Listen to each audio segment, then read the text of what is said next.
gobernabilidad democrática. Bueno, eso dijo el presidente consejero del INE, y estamos a 2 días de que inicie el periodo ordinario de sesiones y con él que se retome la discusión del Plan B que quedó detenido en el Senado. Pone en riesgo las elecciones del 2024, en peligro a nuestra democracia. Agradezco que nos tome la comunicación la consejera electoral Norma Irene de la Cruz Magaña. Consejera, muy buenas noches, gracias por acompañarnos en Fórmula, ¿cómo está? Buenas noches, Juan, muchas gracias por la invitación, es un gusto estar con ustedes. No, pues el gusto es nuestro. Consejera, ¿cómo ve usted el Plan B de la reforma electoral? ¿Es un peligro para la democracia en México?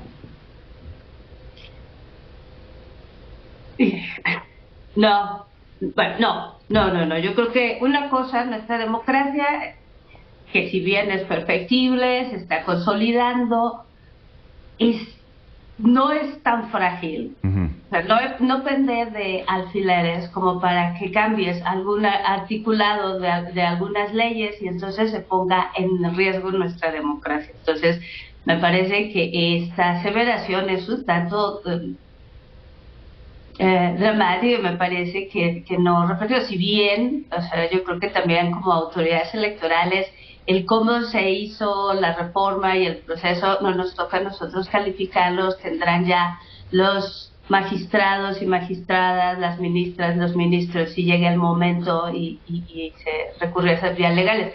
Entonces, yo en lo personal considero que no está en riesgo la democracia ni la calidad de la organización de las elecciones, si bien esta eminente reforma con este nuevo articulado para en la Ley General de Procedimientos Electorales nos obliga como Consejo General, porque también en esta reforma finalmente quien toma las decisiones de cómo se va a organizar la estructura que nos permita tener todo el personal capacitado con la experiencia que ya tienen, ¿no?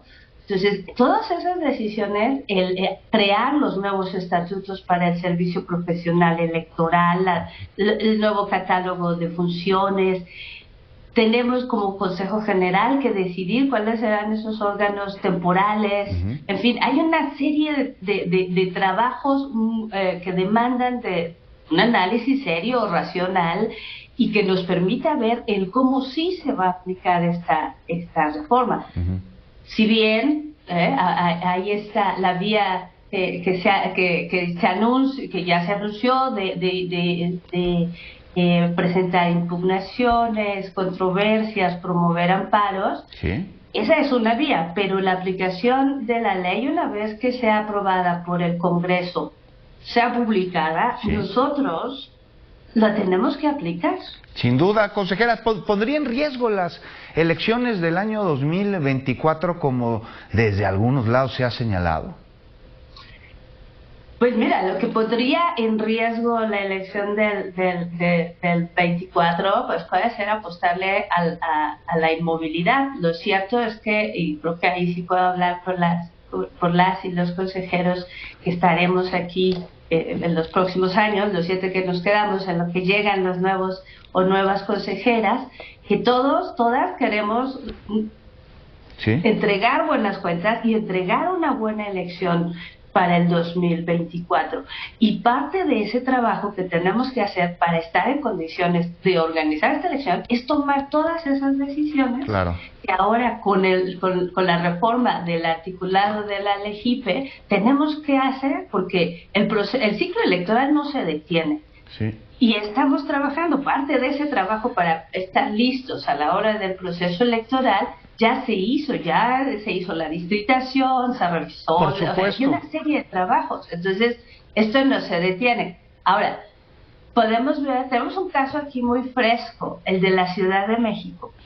El Congreso local hizo una reforma electoral que modificaba también una parte de la estructura del OCLE de la Ciudad de México, y si bien el OCLE de la Ciudad de México presentó controversias, presentó recursos legales, no se detuvo, implementó esta reforma, y si bien en los días que han pasado hay varias cosas que se han suprimido que han tenido que, por ejemplo, habían desaparecido la Unidad Técnica de Género y Derechos Humanos, se llama en el OPLE de la Ciudad de México, y ya con una sentencia les dicen que la tienen que instalar. Claro, pero sobre esto, habría un recorte del 85% de las plazas en el Instituto Nacional Electoral, se ha señalado por ahí. Esto usted lo ve en el plan B de la reforma, ¿esto es cierto?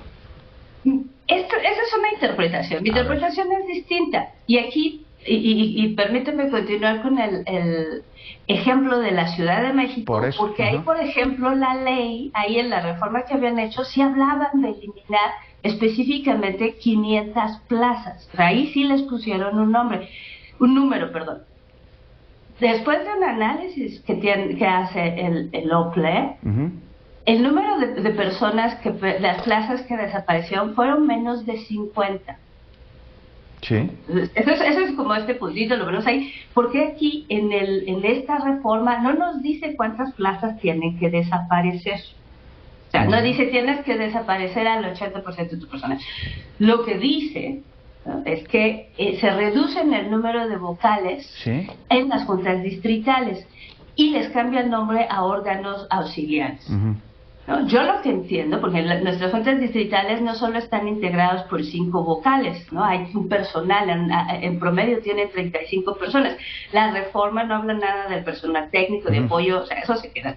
Y también, como nos da aquí, y esa es la cosa, el Consejo General tiene que determinar cuál será la estructura, y yo sí considero que si ya no se van a llamar vocales y se llamarán especialistas o técnicos o como les queramos llamar, la necesidad de tener este personal calificado, capacitado, sobre todo a los y las compañías del SPEN que se han ido profesionalizando. Entonces, decir que es un número a rajatabla, yo creo que tenemos que hacer un análisis serio, porque la mejor manera de defender al INE es hacer este análisis, hacer una propuesta de estructura que conserve el mayor número de plazas y que reduzca el número de personas que pueden ser afectadas por esta reestructuración.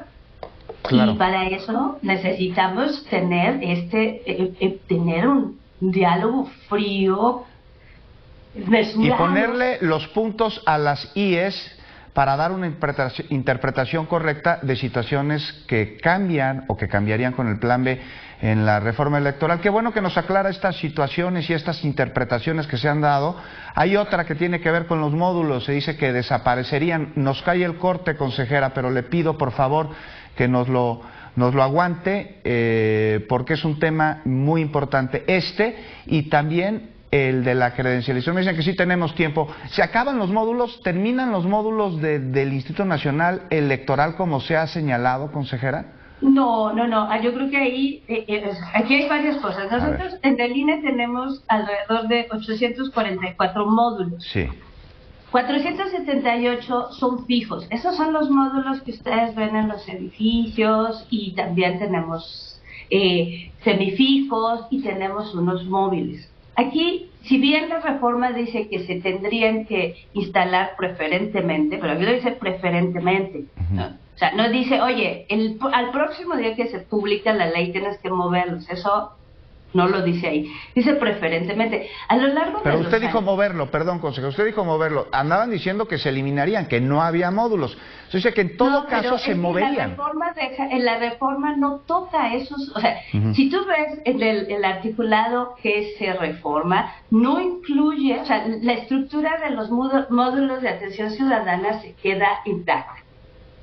Si bien se habla de que hay un vocal local que se hace cargo, y a nivel distrital, porque las funciones del Registro Federal de Electores se quedan intactas, la estructura tiene que continuar con esa estructura. Entonces, primero, no desaparecen los módulos, no se van a mover a los patios de los palacios municipales. O sea, ha llevado muchos años construir la imagen, y cada vez que abrimos un módulo se hace un estudio. Claro. Y sabemos ya cuántos metros cuadrados necesitamos, todo eso. Entonces, como dice, preferentemente cuando hagamos el análisis veremos, ¿hay algún edificio público que cumple con esas características? Sí, no. Si no cumple, pues rentaremos uno, como lo venimos haciendo. O sea, yo creo que eso ahorraría recursos.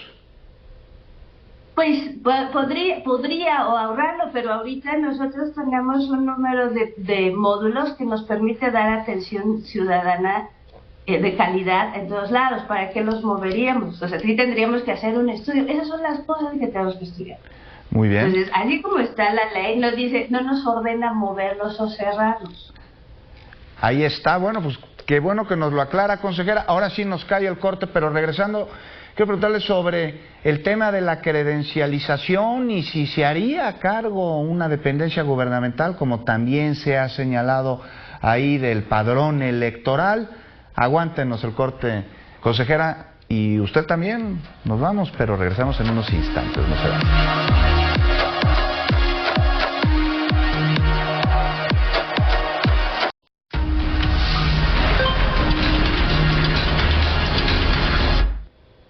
Continúa con nosotros la consejera Norma Irene de la Cruz Magaña aquí en Fórmula Noticias, hablando, pues más bien aclarando algunas situaciones con respecto al plan B de la reforma electoral. Consejera, no sé cómo le agradezco que nos haya aguantado estos minutitos de corte, pues para preguntarle sobre lo que se ha dicho con respecto a que el padrón electoral pues dependería ahí de la Secretaría de Gobernación, me parece que han dicho algunos, de una dependencia de gobierno.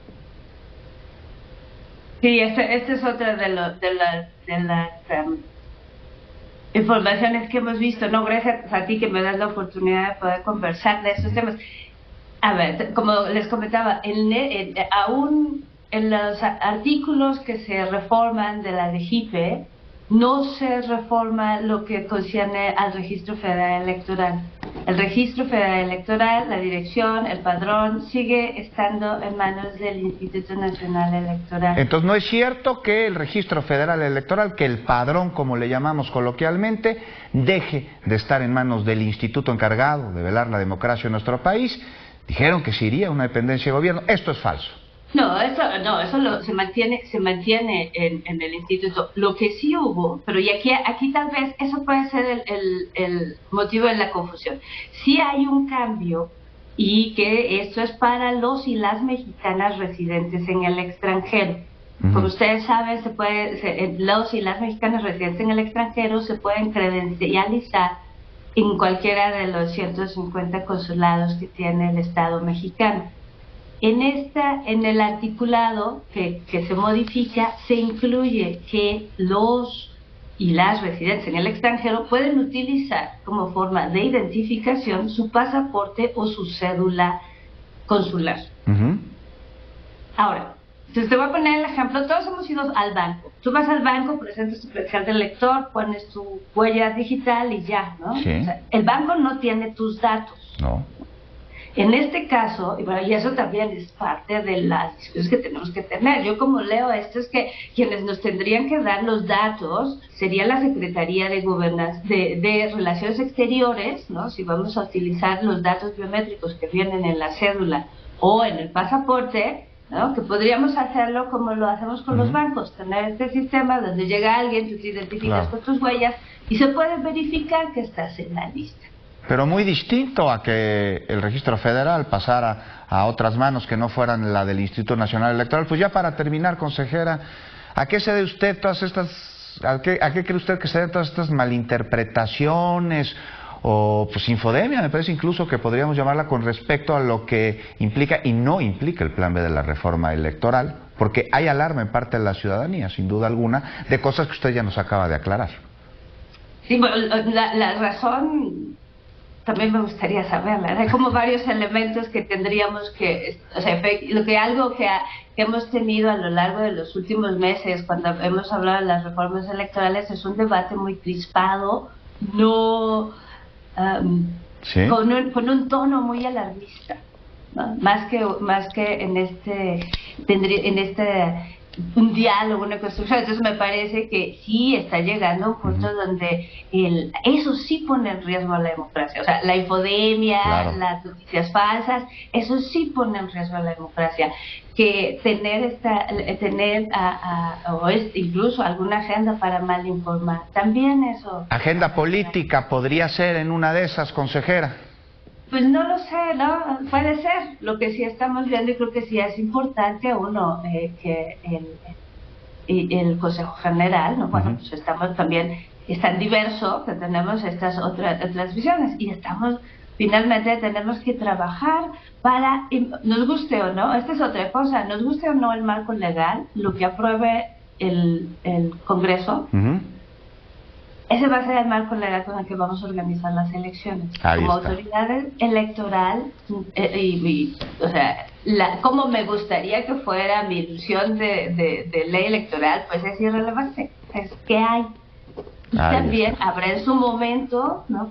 por quienes siguen la vía jurídica, si hay algo que se omite, no se aplica, bueno, eso ya nos lo dirán los magistrados, las magistradas, los ministros, las ministras. Nosotros en el INE nos tenemos que poner a trabajar y encontrar el como sí. Claro, y de manera imparcial, y mientras tanto, pues que no haya infodemia alrededor de lo que implica o no implica el plan B. Y muchísimas gracias, consejera Norma de la Cruz, por habernos acompañado y aclararnos esta situación. Consejera, que tenga una muy buena noche y esperamos verla y escucharla pronto. Muchas gracias, consejera. Y vámonos con más información porque, mire, reunidos allá en